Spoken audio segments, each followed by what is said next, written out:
Welcome back to the Deep Dive.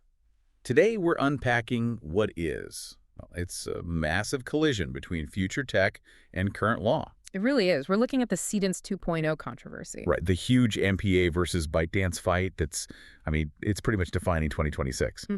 So our mission today is to figure out what happens when this perfect AI fakery hits the Mexican legal system. And when you say perfect, that's not an exaggeration. That's really what kicked this whole thing off. We are way past the uncanny valley now. Okay, so you mean like the early deepfakes, where if a character moved too fast? Yeah, the face would just sort of melt or glitch out. Remember that Tom Cruise stuff? They do, yeah. The illusion would break the second he turned his head. Exactly.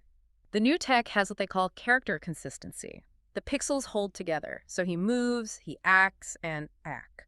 Well, it's indistinguishable from a real video. Which, technologically, is amazing. But legally, that just sounds like a complete nightmare. Let's play this out. Say someone makes a lost episode of a classic Mexican sitcom. Or worse, deepfakes a famous telenovela star into some kind of scandal. How does Mexico's legal firewall even begin to handle that? It reacts pretty aggressively, actually. The framework there is surprisingly robust. It's built in layers. Okay. So first, you have just the basic copyright law. If you generate a fake sequel, that's what's called a derivative work. A derivative work. And under Article 231, doing that without permission is a direct infringement. Simple as that. Okay, so the studio can protect its property. But what about the person, the actor? If my face is in a video I never made, that feels pretty personal. It is, and that's a key distinction here. In Mexico, the right to own image isn't just a simple copyright thing. It's actually a fundamental human right. A human right. Wow. Yeah, and the law, specifically Article 87, is incredibly strict. You need express consent to use someone's image. Period. So you can't just try to wiggle out of it by claiming it's like parody or fair use. Yeah. It's extremely difficult. And the financial stakes are, well, they're kind of unique to Mexico.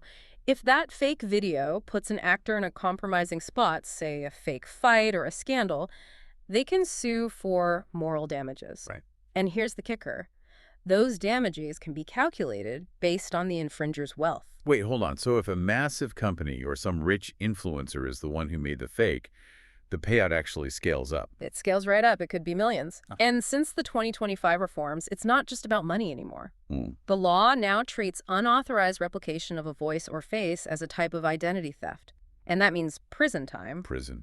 For a video. We're talking 1 to 6 years. 6 years. So the law really has some teeth. It gets even deeper. The authorities, like INDaughter, the National Copyright Institute, can also hit you with administrative fines of over 40,000 UMAs. And a UMA is the economic unit of measure in Mexico. So for context, that is a very, very hefty fine. A very hefty fine. And they can even physically shut down media outlets that are distributing the content. But the internet moves so fast. By the time you sue someone, the video already has 10 million views. How do you stop it from spreading? That's where the notice and takedown mechanism comes in. It's part of the USMCA trade agreement. Basically, platforms like TikTok or X get safe harbor immunity. They're not on the hook for what users post, as long as they remove the infringing content fast. Immediately. Once they're notified, it has to come down. And to speed that up, there's a big push for invisible digital watermarking. So an algorithm can just auto-detect the AI content and block it before a human even sees it. That's the idea. Block it before it even hits the feed. It sounds like a fortress. You've got prison, huge fines, algorithmic blockers. But there's usually a loophole somewhere. Where does this all fall apart? It falls apart at the definition of author. The author. Yeah.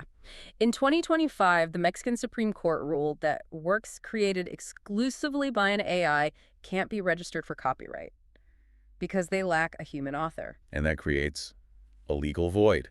A huge one. It's easy to sue the user who uploaded the video, but suing the tool provider, the company that actually made the AI, like a ByteDance, is incredibly difficult. Because they just built the hammer. They didn't swing it at the celebrity. Precisely. Unless you can prove the tool's designed specifically to infringe, the software creators are, well, they're pretty much out of reach. So the reality is fake. The prison time is very real for the user. But the architects of the technology are basically ghosts in the machine. That's the current situation. And it leaves us with, I think, a really provocative final thought. Go on. If the law says these AI works have no author and the tool makers are almost impossible to sue, does that mean the digital identity of the average person, someone who can't afford a big legal team, is actually more vulnerable than the celebrities who can?